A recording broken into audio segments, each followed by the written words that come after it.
welcome back to the channel. My name is Iona and today we're talking about dating in your 30s in 2020. Stay tuned. Okay, so I've got a couple of tips about where you can meet people into 2020 and it has nothing to do with online dating sites or online dating apps.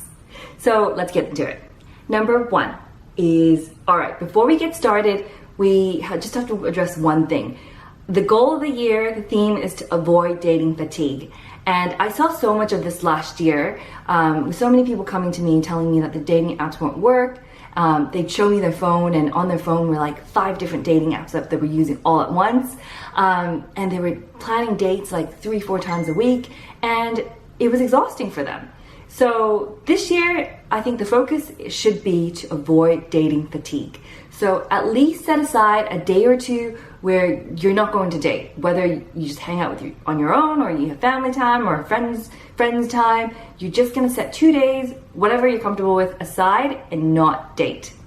And this is so that when you have a date, you're actually looking forward to it. You're not dreading it. It's not a chore. Number 2, super easy. It is just to look beyond dating apps. So as I mentioned before, if you've been on a whole bunch of dating apps, you're convinced it doesn't work, move on, try something else.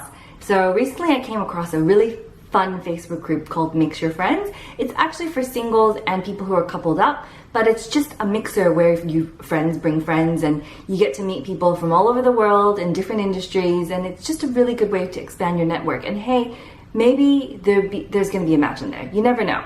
Another thing you can try is industry events. So in advertising and marketing, I think they have a meetup once a month to do it. In a company like Salesforce, they've got people who congregate every month to talk about how they're using that platform. Shopify, things like that. Every industry has their own, meetup or events. So check those out.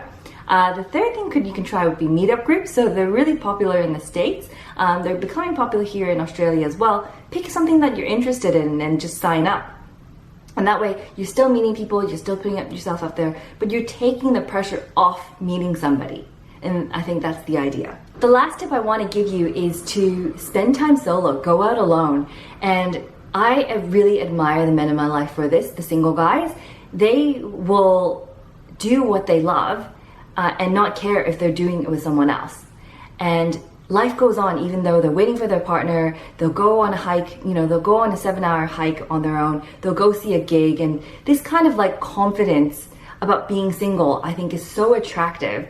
And I think that single guys do this really well. So I think we can learn from them and just do whatever we want and go on these solo dates and be really comfortable with it.